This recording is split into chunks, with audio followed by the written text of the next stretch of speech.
नमस्कार, जय हिंद दोस्तों। चलिए जानते हैं मध्य प्रदेश की हर जिले हर क्षेत्र की 50 फटाफट बड़ी खबरों को सिर्फ 10 मिनट में। लेकिन उससे पहले आप यह वीडियो किस जगह से देख रहे हैं हमें कमेंट में जरूर बताएं। इंदौर में आज कई परिवारों के लिए उम्मीद का दिन है। 5वीं पास से लेकर ग्रेजुएट तक हजारों युवाओं के लिए एक ऐसा मौका जिसमें नौकरी सिर्फ एक सपना नहीं बल्कि हाथों हाथ मिल सकती है। जिला प्रशासन और रोजगार कार्यालय द्वारा आयोजित यह बड़ा रोजगार मेला युवा संगम कार्यक्रम के तहत अटल बिहारी वाजपेयी शासकीय कला एवं वाणिज्य महाविद्यालय में लगाया जा रहा है। कई युवा जिनके घर में आज भी उम्मीद और चिंता साथ चलती हैं, उनके लिए यह मेला नई शुरुआत बन सकता है।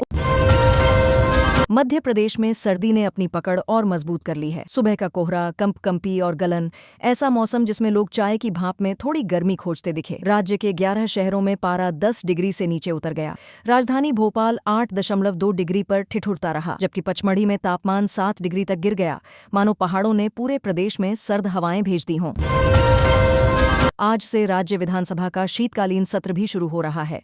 1 से 5 दिसंबर तक चलने वाले इस सत्र में सिर्फ 4 बैठकें होंगी, लेकिन कई महत्वपूर्ण फैसले लिए जा सकते हैं। नगर पालिका अध्यक्षों के सीधे चुनाव और दुकान प्रतिष्ठान कानून में संशोधन जैसे अहम विधेयक सदन के सामने आएंगे। प्रदेश की दिशा तय करने वाले बड़े निर्णय इसी सत्र में संभव हैं। शहडोल के बुढ़ार में रेत माफिया पर पुलिस ने बड़ी कार्रवाई की है। अंधेरी रात में घेराबंदी कर 3 ट्रैक्टरों को सोन नदी से अवैध रेत खनन करते पकड़ा गया। हालांकि चालक और मालिक मौके से भाग निकले, लेकिन यह कार्रवाई साफ संकेत है कि अब इस अवैध कारोबार पर शिकंजा कसना शुरू हो गया है। उज्जैन आज आध्यात्मिक रंग में रंगने वाला है। 3 दिवसीय अंतर्राष्ट्रीय गीता महोत्सव की शुरुआत होने जा रही है, जहां नृत्य, नाट्य, गीता पाठ और देश विदेश की सांस्कृतिक प्रस्तुतियां एक साथ मंच पर दिखेंगी। मुख्यमंत्री डॉ. मोहन यादव भी इस आयोजन में शामिल होंगे। गीता के संदेश को दुनिया तक पहुंचाने का यह भव्य प्रयास कई संस्थाओं के सहयोग से किया जा रहा है। बांधवगढ़ ने इस साल पर्यटन का नया रिकॉर्ड बनाया है। सिर्फ अक्टूबर-नवंबर में ही पर्यटकों की संख्या 13% बढ़ गई। पिछले साल की तुलना में इस बार लगभग 5,000 अधिक पर्यटक पहुंचे, जिनमें 870 विदेशी भी शामिल थे। जंगलों की शांति, बाघों की दहाड़ और प्राकृतिक सौंदर्य ने फिर एक बार दुनिया को बांधवगढ़ की ओर खींच लिया है। किरणापुर में सुरक्षा बलों को नक्सलियों के खिलाफ बड़ी सफलता मिली है। सर्चिंग के दौरान जंगलों से हथियार, वायरलेस और कई जरूरी उपकरण बरामद हुए। यह ऑपरेशन शहीद आशीष शर्मा की याद में और भी अधिक दृढ़ संकल्प के साथ चलाया जा रहा है। हर बरामद सामान नक्सल नेटवर्क को कमजोर करने की दिशा में एक बड़ा कदम माना जा रहा है। इंदौर में प्रदेश का पहला सरकारी गीता भवन भी तैयार हो गया है। 550 लोगों की क्षमता, लाइब्रेरी और धार्मिक आयोजनों के लिए एक बड़ा हॉल, लेकिन पार्किंग की कमी शहरवासियों को खटक सकती है। 1.5 साल की मेहनत के बाद बना यह भवन धार्मिक और सांस्कृतिक आयोजनों के लिए कम किराए पर उपलब्ध कराया जाएगा। इंदौर में ही यूपीएसएससी की संयुक्त भर्ती परीक्षा कड़ी सुरक्षा के बीच संपन्न हुई और इस बार एक नई तकनीक भी अपनाई गई। अभ्यर्थियों को एंट्री देने से पहले मोबाइल ऐप के जरिए फेस वेरिफिकेशन किया गया। भविष्य के प्रशासनिक अधिकारियों की यह परीक्षा अब तकनीक के नए मानकों पर आगे बढ़ रही है। विश्वरंग 2025 के तीसरे और अंतिम दिन की शुरुआत आध्यात्मिक संगीत साधना, तेजस्वी वैचारिक विमर्श और कला संस्कृति की विविध प्रस्तुतियों के साथ हुई। सितार, विचार, अभिनय, माइथोलॉजी, भाषा प्रौद्योगिकी और साहित्य के अलग अलग रंगों ने पूरे आयोजन को एक बहुआयामी सांस्कृतिक उत्सव में बदल दिया, जहां ज्ञान, रचनात्मकता और संवाद का अनोखा संगम देखने को मिला। गुनाव आसपास के क्षेत्रों में खाद्य संकट गहराने पर केंद्रीय मंत्री ज्योतिरादित्य सिंधिया ने ताबड़तोड़ कार्रवाई की। सिर्फ 24 घंटे में खाद्य वितरण केंद्रों पर काउंटर 15 से बढ़कर 33 कर दिए गए। शनिवार को भी केंद्र खोलने के आदेश और सुबह 6 बजे से वितरण शुरू कराने का निर्देश दिया।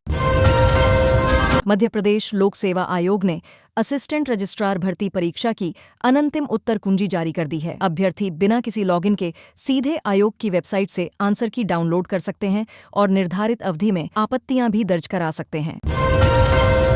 इंदौर में ई-रिक्शा की बैटरी फटी, बेटी की मौत, मां गंभीर, ड्राइवर भी झुलसा। रिक्शा में अचानक धमाका हुआ। सड़क पर चल रहे लोग चौंक गए। देखा तो रिक्शा की बैटरी फट गई थी और उसमें सवार मां और बेटी जोर जोर से चिल्ला रही थी। लोग मदद के लिए आए और मां बेटी को रिक्शा में से निकालकर एमवाय अस्पताल पहुंचाया गया। वृद्ध को सीबीआई अधिकारी बनकर डिजिटल अरेस्ट किया गया। उन पर ह्यूमन ट्रैफिकिंग केस में संदिग्ध होने का आरोप लगाकर वीडियो कॉल पर नजर रखी गई और सुप्रीम कोर्ट में जमा करने के नाम पर अपनी सभी एफडी तुड़वाकर बैंक खाते में पैसा जमा करवाया गया। इसके बाद 86 लाख रुपए दूसरे खाते में ट्रांसफर कर लिए गए। मध्य प्रदेश में ठंड एक बार फिर तेज हो गई है। बीती रात 14 शहरों में पारा 10 डिग्री से नीचे लुढ़क गया, जबकि भोपाल में लगातार दूसरे दिन शीतलहर चली। प्रदेश के कई हिस्सों में कोहरा बढ़ने लगा है और मौसम विभाग ने अगले दिनों में तापमान में और गिरावट की संभावना जताई है। सुप्रीम कोर्ट के निर्देश के बाद मध्य प्रदेश के सभी टाइगर रिजर्व में 1 दिसंबर से नाइट सफारी पूरी तरह बंद होगी। अब प्रदेश में केवल डे सफारी की अनुमति होगी।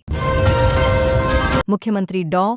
मोहन यादव ने कांग्रेस और नक्सलवाद के कथित गठजोड़ को राष्ट्रीय सुरक्षा के लिए बड़ा खतरा बताया है। उन्होंने कहा कि मोदी सरकार की जीरो टॉलरेंस नीति ने नक्सल प्रभावित जिलों की संख्या में ऐतिहासिक कमी दर्ज की है।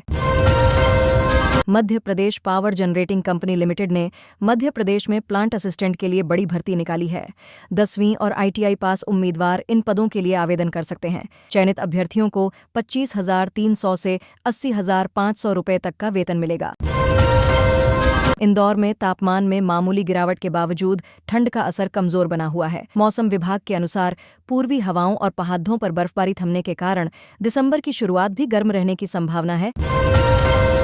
सीएम मोहन यादव के निर्देश के बाद मंत्री कृष्णा गौर VIT कॉलेज के परिसर में गईं। वहां छात्रों और जिम्मेदारों के साथ बैठक की। इसके बाद छात्राओं की समस्या दूर करने के निर्देश दिए। इंदौर में आज कई परिवारों के लिए उम्मीद का दिन है। 5वीं पास से लेकर ग्रेजुएट तक हजारों युवाओं के लिए एक ऐसा मौका जिसमें नौकरी सिर्फ एक सपना नहीं बल्कि हाथों हाथ मिल सकती है। जिला प्रशासन और रोजगार कार्यालय द्वारा आयोजित यह बड़ा रोजगार मेला युवा संगम कार्यक्रम के तहत अटल बिहारी वाजपेयी शासकीय कला एवं वाणिज्य महाविद्यालय में लगाया जा रहा है। कई युवा जिनके घर में आज भी उम्मीद और चिंता साथ चलती हैं, उनके लिए यह मेला नई शुरुआत बन सकता है। उधर मध्य प्रदेश में सर्दी ने अपनी पकड़ और मजबूत कर ली है। सुबह का कोहरा, कंपकंपी और गलन, ऐसा मौसम जिसमें लोग चाय की भाप में थोड़ी गर्मी खोजते दिखे। राज्य के 11 शहरों में पारा 10 डिग्री से नीचे उतर गया। राजधानी भोपाल 8.2 डिग्री पर ठिठुरता रहा, जबकि पचमढ़ी में तापमान 7 डिग्री तक गिर गया, मानो पहाड़ों ने पूरे प्रदेश में सर्द हवाएं भेज दी हों। आज से राज्य विधानसभा का शीतकालीन सत्र भी शुरू हो रहा है। 1 से 5 दिसंबर तक चलने वाले इस सत्र में सिर्फ 4 बैठकें होंगी, लेकिन कई महत्वपूर्ण फैसले लिए जा सकते हैं। नगर पालिका अध्यक्षों के सीधे चुनाव और दुकान प्रतिष्ठान कानून में संशोधन जैसे अहम विधेयक सदन के सामने आएंगे। प्रदेश की दिशा तय करने वाले बड़े निर्णय इसी सत्र में संभव हैं। शहडोल के बुढ़ार में रेत माफिया पर पुलिस ने बड़ी कार्रवाई की है। अंधेरी रात में घेराबंदी कर 3 ट्रैक्टरों को सोन नदी से अवैध रेत खनन करते पकड़ा गया। हालांकि चालक और मालिक मौके से भाग निकले, लेकिन यह कार्रवाई साफ संकेत है कि अब इस अवैध कारोबार पर शिकंजा कसना शुरू हो गया है। उज्जैन आज आध्यात्मिक रंग में रंगने वाला है। 3 दिवसीय अंतर्राष्ट्रीय गीता महोत्सव की शुरुआत होने जा रही है, जहां नृत्य, नाट्य, गीता पाठ और देश विदेश की सांस्कृतिक प्रस्तुतियां एक साथ मंच पर दिखेंगी।